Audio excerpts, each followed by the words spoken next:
Hello guys, स्वागत है आपका अपने चैनल एचआरपी मैथ क्लासेज में। तो गाइस, पिछला जो वीडियो था उसमें हमने आपके 6.4 के क्वेश्चन नंबर 3 तक कर लिए थे एंड आज हम करेंगे क्वेश्चन नंबर 4। तो क्वेश्चन नंबर 4 में देखिए में क्या दे रखा है कि यदि दो समरूप त्रिभुजों का क्षेत्रफल बराबर हो तो सिद्ध कीजिए कि ये दोनों सर्वांग होते हैं। यानी कि हमारे पास दो त्रिभुज है, जैसे एक त्रिभुज है हमारे पास ABC एंड एक त्रिभुज है हमारे पास PQR। ठीक है, ये दो त्रिभुज हमारे पास है एंड दिया है। देखिए सबसे पहले लिखेंगे हम दिया क्या क्या चीज हमें दे रखी है। एक तो दे रखा है कि जो त्रिभुज ABC है वो समरूप है त्रिभुज PQR, दोनों समरूप है। अब अगर समरूप है तो इनके जो संगत कोण है वो बराबर होंगे, यानी कि जो कोण A है वो इक्वल होगा किसके, कोण P के, एंड कोण जो B है वो इक्वल होगा, कोण B इक्वल होगा कोण Q के, कोण Q के, एंड कोण जो C है वो इक्वल होगा कोण R के। ठीक है, कोण C है वो इक्वल होगा कोण R के, एंड इनकी संगत भुजाओं का अनुपात भी इक्वल होगा। तो मैं क्या कर रहा हूँ, जो AB है AB अपॉन में PQ, इनकी संगत भुजाओं का अनुपात इक्वल होगा, यानी कि AC अपॉन में PR एंड BC अपॉन में QR।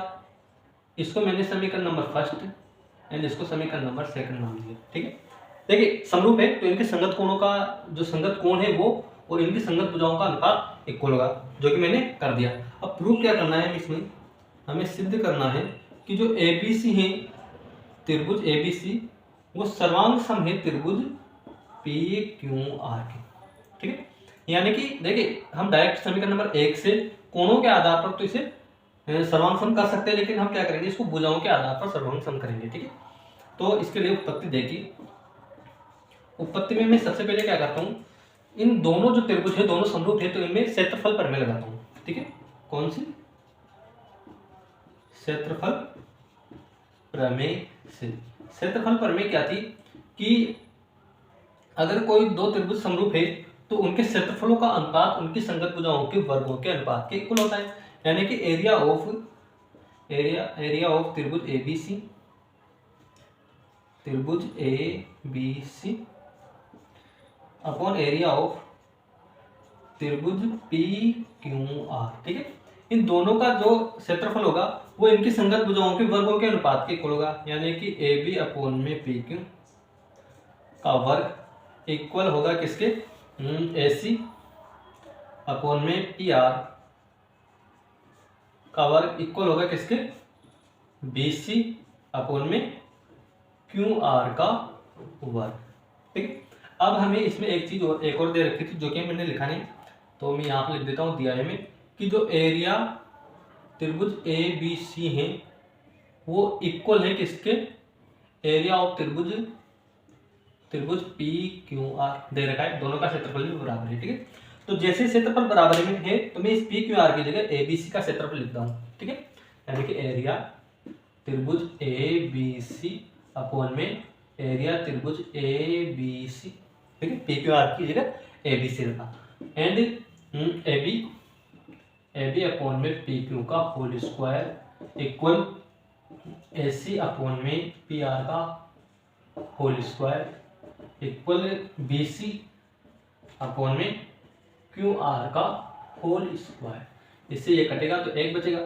ठीक है, एक इक्वल है किसके, AB अपॉन में PQ का होल स्क्वायर इक्वल है किसके, AC अपॉन में PR का होल स्क्वायर इक्वल है किसके, BC अपॉन में QR का होल स्क्वायर। ठीक है, अब एक इन तीनों के बराबर है तो मैं अलग अलग से तीनों के बराबर कर दूंगा इसको। तो जैसे ही तीनों को बराबर करेंगे तो एक का स्क्वायर, तो एक का रूट लेंगे तो एक होगा, यानी कि एक बराबर है किसके, AB अपॉन में PQ। चलो एक को करके दिखा देता हूँ, स्क्वायर इधर आएगा तो रूट हो जाएगा, यानी कि 1 इक्वल है किसके, AB अपॉन में PQ के। ठीक है, PQ को इधर भेजेंगे तो यानी कि PQ बराबर AB। ठीक है, इसको समीकरण नंबर देखिए 1 2, समीकरण नंबर 3। इसी प्रकार क्या होगा, PQ AB के बराबर है तो PR किसके होगा, PR इक्वल होगा किसके, AC के, एंड QR किसके इक्वल होगा, QR इक्वल होगा BC के। ठीक है, तीनों को अलग अलग से एक के इक्वल करेंगे तो हमारे पास ये तीनों भुजाएं इक्वल आ जाएगी। ठीक है, तो समीकरण नंबर 3 से क्या कर सकते हैं, समीकरण नंबर 1 और 3 से। ठीक है, मैं इसको हटा देता हूँ समीकरण नंबर 1 व 3 से। समीकरण नंबर 1 व 3 से हम कह सकते हैं कि जो त्रिभुज ए बी सी है वो सर्वांग समभुज त्रिभुज पी क्यू आर। क्यों?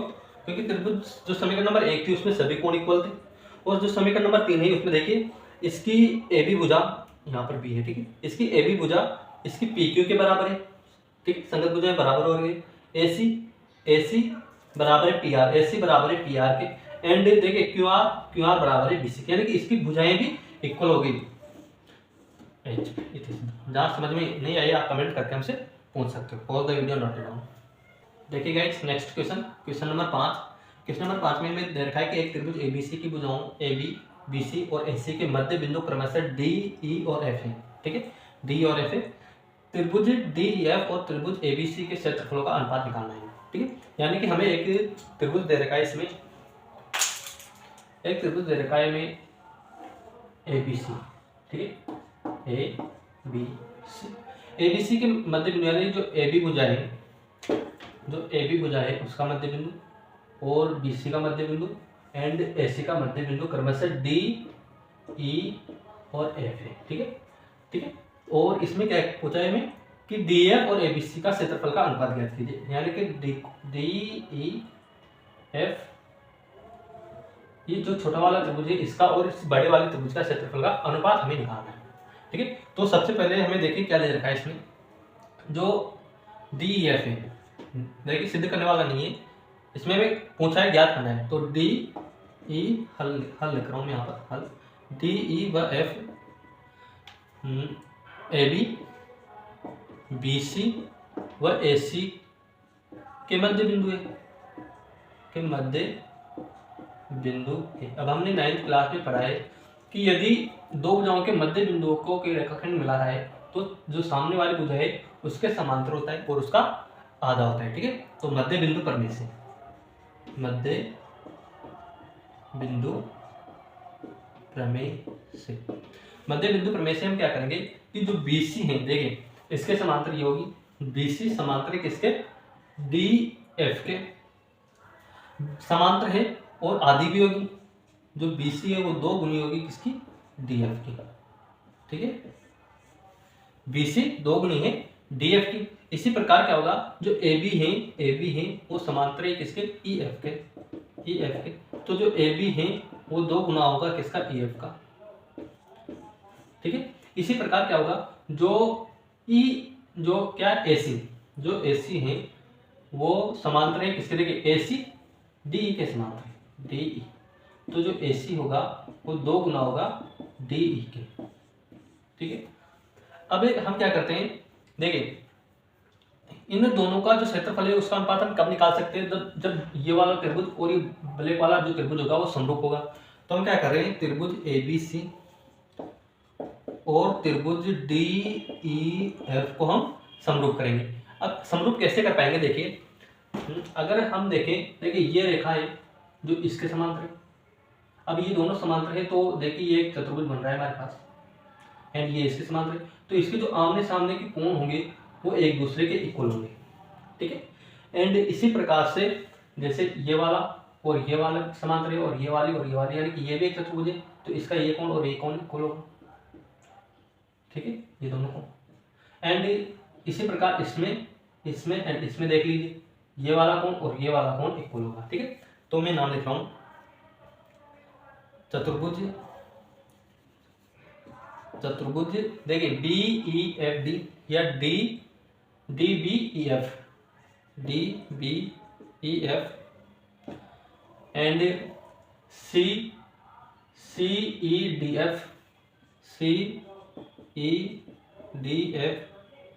एंड ADEF व देखिए तीन आगे देखिए कौन कौन सा है, एक तो DEF CED और ADE और F, ठीक है, चारों चतुर्भुज आगे समांतर चतुर्भुज है। अब अगर ये समांतर चतुर्भुज है तो इनके सम्मुख कोण बराबर होंगे, यानी कि कोण जो ए है वो इक्वल होगा कोण ई के, कोण ए होगा कोण ई के इक्वल, कोण बी होगा कोण एफ के इक्वल, कोण बी होगा कोण एफ के इक्वल, एंड कोण सी होगा कोण डी के इक्वल, कोण सी इक्वल होगा कोण डी के, यानी कि ए नियम से, ए नियम से जो त्रिभुज एबीसी है, एबीसी वो समरूप है त्रिभुज डी ई एफ के। अब अगर ये समरूप है तो एरिया ऑफ त्रिभुज डी ई एफ, ठीक है,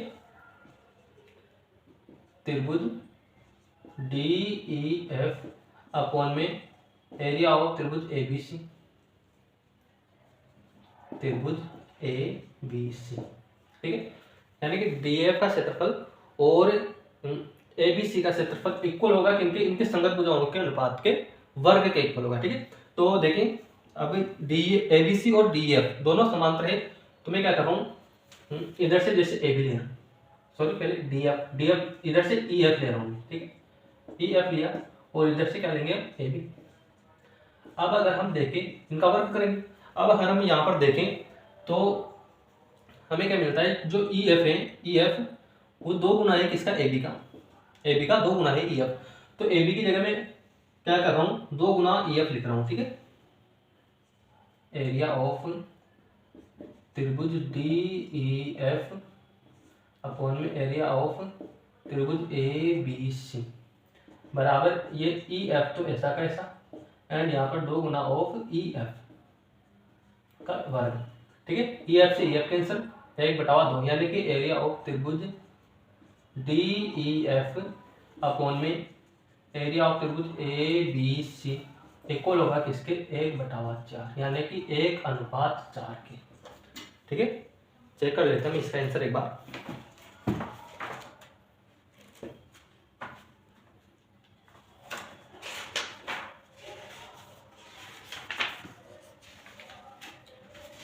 पॉइंट 4 का 5वां क्वेश्चन 1.4 एकदम राइट आंसर है, ठीक है। Pause the video, note it down, और जहां समझ में नहीं आए आप कमेंट करके हमसे पूछ सकते हो, ठीक है। यहाँ पर कुछ नहीं किया, ए बी की जगह हमने यहाँ पर 2 ई एफ रख दिया, ठीक है, 2 ई एफ, तो ये रखते हैं, ई एफ से एफ कैंसिल हो जाएगा, तो 1/2 बचेगा, 1/2 का वर्ग करेंगे तो 1/4 आएगा, ठीक है। Pause the video, note it down. देखिए guys next question, question number 6।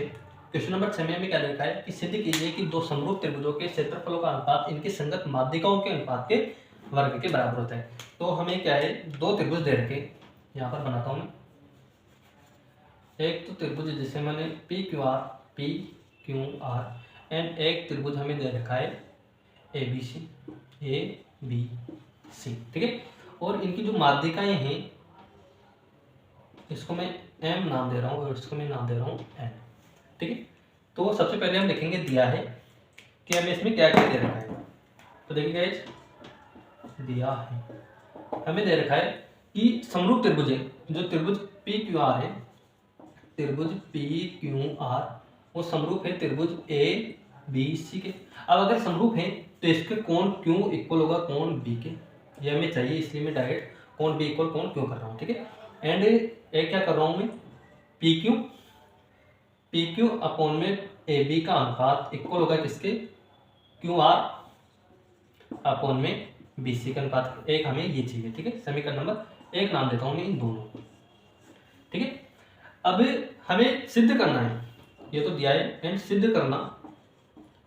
सिद्ध करना है कि जो इन दोनों त्रिभुजों का एरिया का अनुपात है, यानी कि एरिया ऑफ त्रिभुज पी क्यू आर अपॉन में एरिया त्रिभुज ए बी सी इक्वल होगा किसके, इनके संगत माध्यिकाओं के अनुपात के वर्ग। माध्यिका इधर से अगर हम पी एम लेते हैं, पी एम अपॉन में ए एन, इन दोनों का वर्ग होता है, ये हमें इसमें प्रूव करना है, ठीक है। तो उत्पत्ति में देखिए, उत्पत्ति में हम क्या करते हैं, इन जो दोनों त्रिभुज हैं इनका जो क्षेत्रफल है वो कब समान हो सकता है, जब ये समरूप है और हमें समरूप दे रखा है। लेकिन हमें पी एम अपॉन में ए एन लाना है, पी एम अपॉन में ए एन लाना है, ये कब आ सकती है, जब इस त्रिभुज को और इस त्रिभुज को हम समरूप कर दे। तो मैं क्या कर रहा हूँ, त्रिभुज पी क्यू एम और ऐसा करता हूँ, उधर ले लेता हूँ, त्रिभुज पी क्यू एम और त्रिभुज ए बी एन, ठीक है, P Q M and A B N दोनों त्रिभुज ले रहा हूँ, ठीक है। तो एक तो क्या कर रहा हूँ, समीकरण नंबर 1 से, समीकरण नंबर फर्स्ट से कोण जो क्यू है वो इक्वल होगा कोण पी के, कहाँ से, समीकरण नंबर 1 से, ठीक है। एंड एक क्या कर रहा हूँ मैं, P Q upon A B, P Q upon में ए बी इक्वल है किसके, क्यू आर अपॉन में बी सी, ठीक है, क्यू आर अपॉन में बी सी। अब ये जो क्यू आर और बी सी है, क्यू आर और बी सी ये दोनों क्या होंगे, देखिए ये जो एम है इनका मध्य बिंदु है। अब मध्य बिंदु है तो जो क्यू आर है वो 2 गुना होगा किसका, क्यू एम का, एंड जो बी सी है वो 2 गुना होगा बी एन का। तो यहां से मैं क्या करूं, इन दोनों का मान रख देता हूं, यानी कि पी क्यू अपॉन में ए बी इक्वल होगा किसके, क्यू एम अपॉन में बी एन के, यानी कि एस नियम से त्रिभुज पी क्यू एम समरूप है त्रिभुज किसके, ए बी एन के। जैसे समरूप है तो इनकी जो संगत भुजाएं हैं उनका अनुपात इक्वल होगा, यानी कि ए बी अपॉन में पी क्यू अपॉन में ए बी इक्वल होगा किसके, पी एम अपॉन में ए एन, पी एम अपॉन में ए एन, ठीक है। अब हमें प्रूफ क्या करना था, ये वाला, ठीक है। तो मैं क्या कर रहा हूँ, इन दोनों त्रिभुजों का क्षेत्रफल निकालता हूँ, एरिया ऑफ त्रिभुज A B C sorry P Q R, त्रिभुज पी क्यू आर अपॉन में एरिया ऑफ त्रिभुज ए बी सी बराबर होगा किसके, इनके संगत भुजाओं के अनुपात के इक्वल, यानी कि पी क्यू अपॉन में ए बी का वर्ग। इसको समीकरण नंबर 2 नाम देता हूँ, ठीक, P Q upon A B का वर्ग। अब मैं क्या करूँ, समीकरण नंबर 2 से इसमें मान रख देता हूँ, ठीक है, समीकरण नंबर 2 से, समीकरण नंबर 2 से जैसे ही मान रखेंगे तो एरिया त्रिभुज पी क्यू आर अपॉन में एरिया त्रिभुज ए बी सी बराबर होगा, देखिए P Q upon A B की जगह P M upon A N, P M upon A N, और ये वर्ग ऐसा कैसा, ये हमारा प्रूफ हो गया, ठीक, इतनी सिद्ध। कैसे किया, सबसे पहले मैं ये दोनों चीज ये समरूप दे रखा था, तो 2 चीजें हमें चाहिए, कोण क्यू और कोण B, and P Q upon में ए बी और क्यू आर अपॉन में बी सी, ये हमने लिया। इसके बाद हमने क्या किया, हमें ये वाले और ये वाले भुजा चाहिए, तो इन दोनों त्रिभुजों को हमने समरूप किया, ठीक है, समीकरण नंबर 1 की सहायता से। इसको समरूप करने के बाद अगर ये दोनों समरूप है तो इनके संगत भुजाओं का अनुपात इक्वल होगा, तो हमने इस भुजा और इस भुजा का अनुपात लिया। अनुपात लेने के बाद इसे समीकरण नंबर 2 नाम दिया, और पूरे दोनों जो बड़े त्रिभुज है वो हमें समरूप दे रखे हैं पहले। अब समरूप दे रखे हैं तो दोनों का क्षेत्रफल निकाला। क्षेत्रफल प्रमेय से हमने क्या किया कि एरिया ऑफ त्रिभुज P Q R upon area त्रिभुज ए बी सी इक्वल होगा किसके, इनकी संगत भुजाओं के अनुपात के वर्ग के इक्वल किया क्षेत्रफल प्रमेय से, ठीक है। अब हमें क्या करना है, P Q upon A B की जगह हमने P M upon A N रखा, ठीक है, P Q upon A B की जगह P M upon A N हमने रख दिया, एंड स्क्वायर इसका ऐसा, जो कि प्रूफ हो गया, ठीक है। क्षेत्रफलों का अनुपात इनकी संगत माध्यिकाओं के अनुपात के वर्ग के बराबर, ठीक। Pause the video, note down. जहाँ समझ में नहीं आया कमेंट करके हमसे पूछ